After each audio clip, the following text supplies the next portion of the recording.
السلام عليكم ورحمة الله وبركاته، حبايبي الغاليين عاملين ايه؟ يا رب كلكم تكونوا بخير وانتوا بتشوفوني دلوقتي. وحشتوني جدا جدا من الفيديو اللي فات. النهارده ان شاء الله راجع لكم بفيديو جديد. هنعمل مع بعض الفطير المشلتت بدون توريق بدون فرد، حاجه كده ما شاء الله اللهم بارك، باضافه ربع معلقه من اختراعي. هيورق معاكي ومش هيتعبك خالص في الفرد. يلا نبدأ الفيديو مع بعض، بس كالعادة لو الفيديو عجبكم حبايبي حطوا لايك للفيديو واعملوا له مشاركة كتير مع حبايبكم. ولو أول مرة بتشوفوني ادخلوا شجعوني واشتركوا عندي في القناة وفعلوا الجرس على كلمة الكل، علشان كل ما انزل فيديو بإذن الرحمن يجيلكم بيه إشعار. يلا بينا نسمي بالله ونبدأ الفيديو مع بعض. هحتاج أول حاجة حبايبي كيلو من الدقيق، طبعا متعدد الاستخدام، أنا جايباه سايب عادي جدا من عند العطار.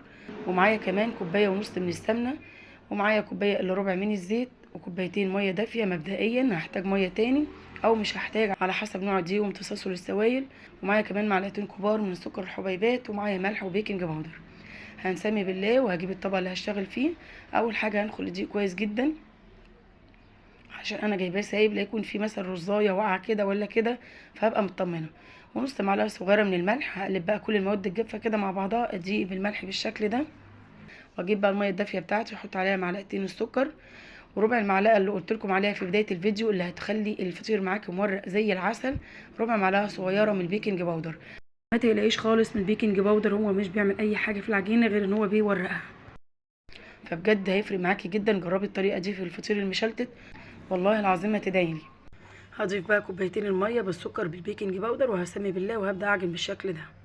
زي ما قلت لكم مبدئيا كده انا اخدت كوبايتين وبعد كده جبت كوبايه كمان. هنشوف برضو هنحتاج ميه تاني ولا لا. خلصت الكوبايه التانيه من الميه اللي انا جبتها، وابدا اعجن بالشكل ده. اعجن بقى في الوقت ده كويس جدا بقى علشان العجين يلم معايا. عشان العجين تخدميه كويس جدا لازم تعجني فيه حبه حلوين يعني. انا جبت كمان نص كوبايه من الميه، يعني الميه النهارده اللي انا استخدمتها 3 كوبايات ونص من الميه. ممكن تستخدموا اكتر ممكن تستخدموا اقل على حسب طبعا نوع الدقيق اللي انتوا بتستخدموه. شايفين ما شاء الله اللهم بارك، لازم تكون طريه وبتلزق معاكي بالشكل ده. اجيني فيها حبه كده لا يقل عن 6 7 دقايق. لو عندك عجان ريحي دماغك وحطي كل الكلام ده في العجان، هيتعجن معاك ويبقى زي الفل. بعد ما عجنتها سبتها ترتاح كده حوالي 10 دقايق. انا مش سايباها تختمر ولا حاجه، انا سايباها ترتاح شويه، غطيتها كده بكيس بلاستيك. وبعد كده غسلت الرخامه بتاعتي وخليتها زي الفل، واديتها رشه كده بسيطه من الدقيق. وابدا اقطع العجين بتاعي على 3 كور بالشكل ده. هتعملي 3 فطيرات يا دعاء؟ لا، تابعوا معايا بس كده ان شاء الله وهتشوفوا احلى فطير في حياتكم. اخدت كده اول عجينه، ركنتها كده على الرخامه زي ما هي، والعجين الباقي اللي هو الكورتين التانيين حطيت رشه كده بسيطه على الطبق من الدقيق، وبعدين حطيت العجينه ورشه كده فوق الدقيق، وحطيت كمان العجينه التانيه وغطيتها بكيس بلاستيك. اسامي بالله وابدا افرد بقى العجينه بتاعتي بالشكل ده بالنشابه. فردت معايا بكل سهوله. انا مش عايزه ارقها اكتر من كده، لان طبعا ربع المعلقه من البيكنج باودر اللي انا حطيتها دي هتخلي معايا الفطير مورق زي العسل. جبت السمنه بتاعتي حطيت عليها الزيت بالشكل ده، وبدات اقلبه، وبدات اخد كده معلقتين 3 على العجينه بعد ما فردتها، وبدات افرد السمنه بايديا بالشكل ده. بعد ما بخلص كل الكلام ده ببدا ارولها بايديا كده بالراحه، المها على بعضها واركنها كده في الصينيه، واشتغل في العجينه التانية. نفس الكلام اللي انا عملته في العجينه الاولانيه بعمل برده في العجينه التانية بالشكل ده. ببدا افردها فرد عشوائي، مش لازم طبعا افردها رقيقه خالص. وبعد كده باخد برده معلقتين 3 من السمنه، افردها على الفطيره بالشكل ده. والفطيره الاولانيه اللي انا عملتها او العجينه الاولانيه اللي انا فردتها بشيلها كده واحطها على العجينه التانية بالشكل ده. شايفين بقى ما شاء الله اللهم بارك، طريقه جديده للفرد وطريقه جديده جدا للفطير. جربي الطريقه دي ان شاء الله هتعجبك. لميتها برضو على بعضها كده وركنتها برضو في قلب الصينيه. وهكذا عملت العجينه التالتة نفس الكلام، فردتها وحطيت عليها برضو معلقتين 3 من السمنه والزيت. وبعد كده حطيت عليها العجينه برضو اللي انا كنت فرداها في البدايه. شايفين بقى ما شاء الله اللهم بارك، لفيتها برضو على بعضها كده رول. عايزه اقول لكم ما شاء الله بابلز يا جماعه.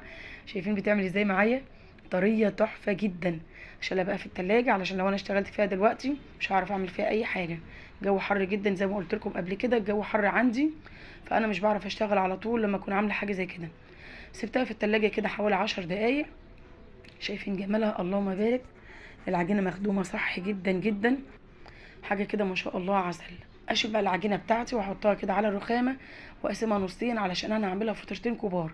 شايفين التوريقه ما شاء الله اللهم بارك، وانا لسه ما عملتش اي حاجه. لميتها بالشكل ده على بعضها، هعملها كده زي كوره كبيره اللهم بارك، وهركنها برده في قلب الصينيه. وهلم برده العجينه التانية. مش مستحمله في ايديا يا جماعه، اللهم بارك سمنه بلدي. شايفين الجمال؟ عسل عسل. لو وصلتوا معايا لحد دلوقتي يا غاليين حطوا اللايك بقى واعملوا مشاركه لحبايبكم للفيديو. اجيب بقى الصواني بتاعتي، اكبر صواني عندي بصواني الفطير 32 على ما اعتقد.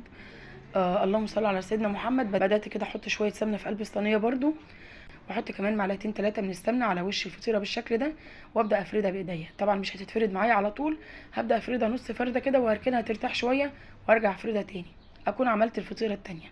نفس الكلام في الفطيره التانيه، حطيت شويه سمنه برده في الصينيه، وكمان حطيت شويه سمنه على الفطيره من فوق وبدات افردها شويه. وبعد كده برده دخلتهم التلاجة حوالي 10 دقايق علشان يتماسكوا معايا اعرف اشتغل فيهم. بعد ما طلعتهم التلاجة بدات اسمي بالله وافرد بالشكل ده من جوه لبره لغايه ما تتفرد معايا. شايفين ما شاء الله اللهم بارك. ما تنسوش اهم حاجه ربع معلقه صغيره من البيكنج باودر، هتفرق معاكم جدا جدا ومش هتغلبكم خالص في التشكيل. شايفين ولا فردت على طبليه ولا على ترابيزه ولا وجعت قلبي ولا فضلت انحر نفسي ولا اي حاجه من الكلام ده كله، اتفردت معايا بكل سهوله. شايفين الجمال ما شاء الله. دخلتها فرن البوتاجاز على اعلى درجه عندي. انا كنت مشغله فرن البوتاجاز قبلها حوالي بربع ساعه او تلت ساعه. لازم الفطير يدخل على نار عاليه جدا يا جماعه ويكون شغال مسبقا. شايفين بقى الجمال اللهم بارك. شايفين شكله في الفرن عامل ازاي. اللهم صل على سيدنا محمد. اول ما الفطير ياخد معايا لون بالشكل دوت كده اللهم بارك، باجي مخرجاه على طول من فرن البوتاجاز. واللهم صل على سيدنا محمد. اول ما بخرجه بحط الفطيرتين كده في وش بعض علشان يبقوا طراي، واغطيهم باكياس بلاستيك بالطريقه دي. اللهم بارك، حاجه كده ما شاء الله تحفه. قدمت جنبيه بقى عسل اسود، وكمان عسل اسود بالطحينه وجبنه قديمه، وصحة وهنا علينا وعليكم. شايفين الجمال اللهم بارك. شايفين طري ازاي من جوه ومورق، تحفه يا جماعه. ضيفوا ربع معلقه صغيره من البيكنج باودر، هينسيكي الفطير اللي انت كنتي بتعمليه زمان. بجد هيفرق معاكي جدا جدا وهيورق الفطير معاكي، هيبقى زي العسل. وبكده اكون خلصت فيديو النهارده. اتمنى ان شاء الله الفيديو يكون عجبكم وتكونوا استفدتوا منه ولو بحاجه بسيطه جدا. شجعوني بقى حبايبي، حطوا لايك واعملوا مشاركه للفيديو قد ما تقدروا علشان الفيديو يوصل لكل حبايبنا. دمتم لقلبي، اسيبكم في حفظ الرحمن واشوفكم ان شاء الله في فيديو جديد. مع السلامه.